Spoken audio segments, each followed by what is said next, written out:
What's cracking, fam? T-Money up in the heezy. Happy Monday. Hope everybody's doing spadoinkle in the YouTube world. So, not much has changed since the last time I did an update, really. My life's pretty boring. I go to work and try and get a little bit of chill time after work and then do a video and pass out. And I have no kids, no wife, no girlfriend. So, yeah, I like to just be by myself because I'm a loner and buy movies because I think it makes me happy. But really, I'm just trying to fill that hole, just like everybody in their quest to be fulfilled. Anyways, that was really depressing, but, you know, sometimes you just gotta shoot at the hip. Yeah, not really anything to report on. Let's get into the update. I do have a stack of stuff for sale. But I don't know if I'm going to do it in this video. I probably shouldn't. So stay tuned for that. Alright, so 2 things came in over the last 4 or 5 days, 3 or 4 days. And then I got Vinegar Syndrome's July package, which came in the mail today. So I will show you all of that stuff. First up, the one and only item I ordered from from Diabolic DVD. This Island Earth, the supreme excitement of our times, 50s creature or sci-fi. And it's a Universal Studios flick. So yeah, I love me some good old 50s sci-fi. Grew up on that. What was I going to say? God, it doesn't matter. The Dead Pit. The long-awaited. Highly anticipated. I am so thrilled to own this on Blu-ray. I love this movie. Where did I first hear about this movie? I think it was North Carolina, 2006. A couple buddies of mine turned me on to it. It's great.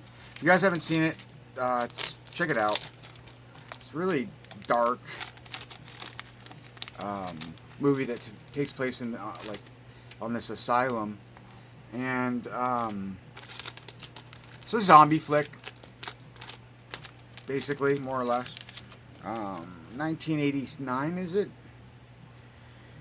1989, I think. It doesn't say it on here, though, unless I'm just blind. Yeah, 1989. Dr. Ramsey, a deviant who enjoys torturing his patients, is killed by a fellow doctor and buried in the basement of a mental health facility.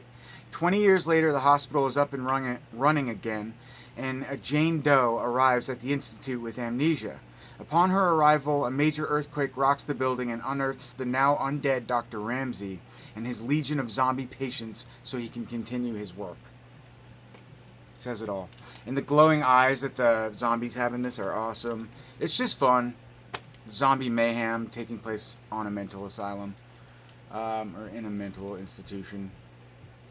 On the grounds of a mental institution. I don't know. But it's fun. It's been a while since I've seen it. I definitely, last time I watched this movie was probably whenever Code Red.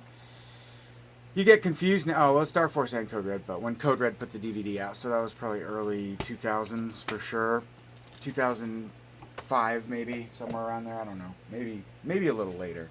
Anyways, I don't even know if how long Code Red's been around, but that movie actually, coincidentally enough, Best Buy in Greensboro, North Carolina had, for a very short period of time, excuse me,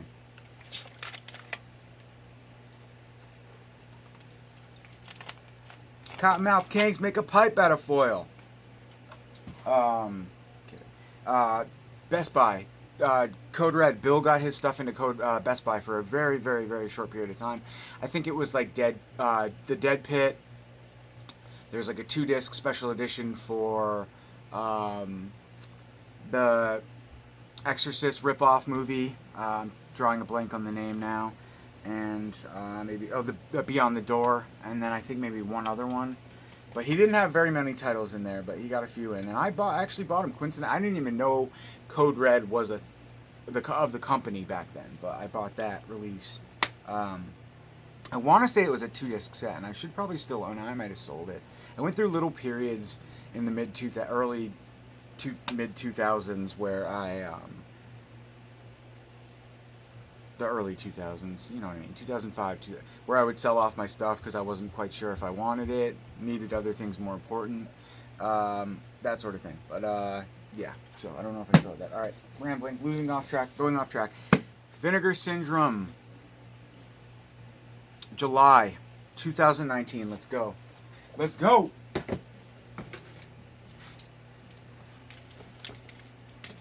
Side view shots of my gut. No thanks. I'm such a girl when it comes to like my insecurities. Not to say that women are the only ones who are insecure, but I'm just girly. I'm just insecure. And I don't know what I'm talking about, so don't listen to me.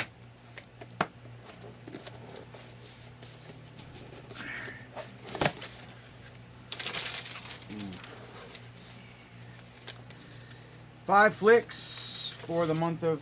I wish they gave you like a little newsletter or something that came with your monthly package, because it's like it's become a routine now, you know? It'd be nice to say, you know, if they gave you like a little what do you call it? Whatever I just said, and it just tells you, it outlines what they're, you know, it'd just be cool. Sorry, text message coming in. All right.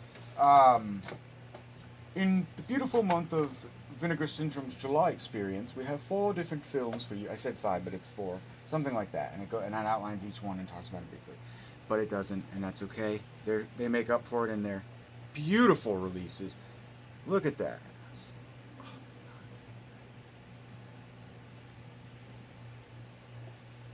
If cardboard could speak. So beautiful. The Pink Ladies, never heard of the film. Totally love the cover though. You'll never know how good something strange can be until you've tried it. Beautiful, thick slipcover as always.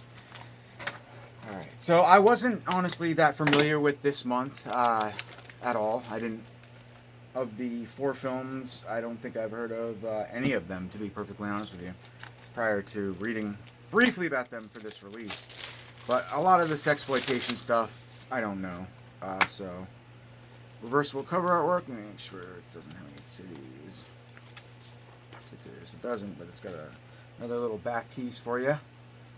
I don't know why I freaked out over that cover. It's not even that sexy, but it's cool. You know. Alright, so The Pink Ladies is a movie from 1979. Hardcore directorial debut effort from exploitation filmmaker Roger Watkins. Pink Ladies follows the lives and fantasies of 4 Long Island housewives and their husbands and their lovers. As fantasy and reality collide, the Pink Ladies are whisked into an ever stranger sensual dream world where secret desires and secret lovers intermix, leading to surprise revelations for all. Cool. They should make like more badass like porn movies that or like that what's the word? Like taboo shit, I guess. I don't know.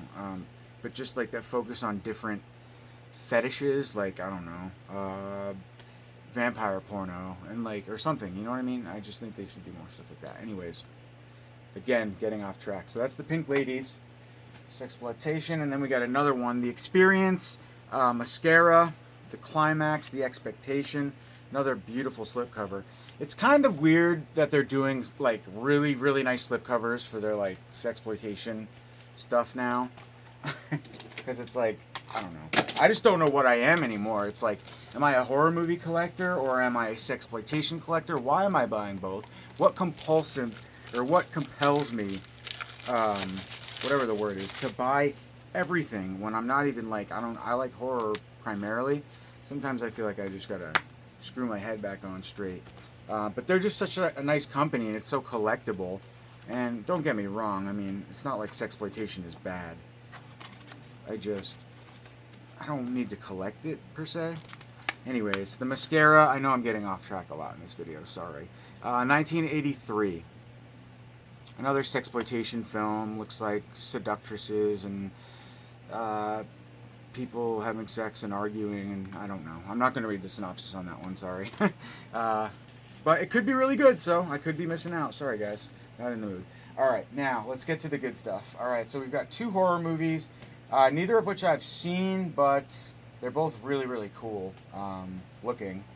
So the first one is Play Dead. Really, really nice cover. There is the back. I don't know what that is. Is that like it's like a paw. And it says, "It may be the last thing you do." In case you can't read. Alright, I need one more drink. And I didn't mean that rudely, I'm just being dumb. So has anybody heard of Play Dead? This film, there's the innards, the inside. It's from 1982. It is newly scanned and restored in 2K from its original 35mm inner positive. These are the features. Interview with director Peter Whitman. Alright, so Hester Ramsey is played by Yvonne DiCarlo. Here I go again with that name and not knowing how to pronounce it. I know it's ridiculous, but sorry. Lives in a cavernous old house with only her pet Rottweiler Greta to keep her company. Bitter and alone, Hester blames her estranged sister for stealing away her one true love, Sam, decades earlier. Following her sister's death, Hester begins to plot a diabolical revenge using her knowledge of the black arts to place a spell on her dog and then gifting the satanic beast to her grief-stricken niece, Audrey. Soon, those closest to Audrey begin to get bumped off by her newly cursed pet in a series of increasingly violent accidents, as Hester seeks to kill off all of her surviving family and leave Audrey to take the blame. A low-key Texas-lensed supernatural thriller that was produced by a construction company, Peter Whitman's Play Dead mixes southern melodrama and a smattering of TNA, alongside its requisite bloodshed and occult-tinged twists. Given only scant theatrical release before being bumped to video, Vinegar Syndrome brings this regional sleeper to Blu-ray. This is fantastic. This is the type of stuff I absolutely love. So it's a killer dog flick. We always need more of those. And it's 1982. And it's got a really cool, kind of demented, unique premise, supernatural premise. So I'm so down. Play Dead, 1982. I'll show you guys the inside if I didn't already. So you get the 2 discs. And then you get some super cool Satan's Dog. That is so cool. Wow, that's way better. Holy smokes. It's pretty rare that the inside cover, the reversible cover option, is the one to roll with. But in this case, 110%. You know, that would look nice in a nice like red or black case, but that's awesome. I love it. Sorry that it's not picking up great on my camera. On my phone, rather. But so cool. Love it. So, Satan's Dog. Wow. Really excited for Play Dead, a.k.a. Satan's Dog. And it is a beautiful release. And it's, of course, all souped up and awesome. Debossed, embossed, whatever that goodness is. And then last but not least, we have a film by the name of Hellmaster. Put it in like that, and it goes like that. That's pretty rad. Although I get a little angry sometimes because I feel like if they're going to do something like this, why not correlate the inside a little bit better? You know what I mean? It's always like some dude's half of his head or something like that. I mean, it's not horrible by any means, but I just, you know, I would think that's more would be the point when you do something like that. It's still super rad. Cardboard cutout, super thick. There's the back. Awesome. So cool. Love it. Alright. So this movie from 1992. Ooh, I spy an actor that I know. John Saxon. Cool. Decades ago, deranged Professor Jones, concocted a diabolical drug at a rural college called the Nietzsche experiment. Sorry, it's like German. designed to give its users telepathic abilities, but instead turned anyone who took it into violent lunatics. Now, 20 years later, Jones has returned to resume his experiments and avenge himself against those he feels wronged him and his work. Armed with a group of hideously deformed mutant slaves, it's not long before the Tranquil College becomes host to vicious violence and carnage. John Saxon playing an evil professor. A Detroit-shot regional horror movie made at the decline of the direct-to-video era. Hellmaster was the first feature from cult filmmaker Douglas Schultz, who did Dark Fields, and co-stars David M.G., Dawn of the Dead. Awesome. Amazing. And I always wanted to see more of him. And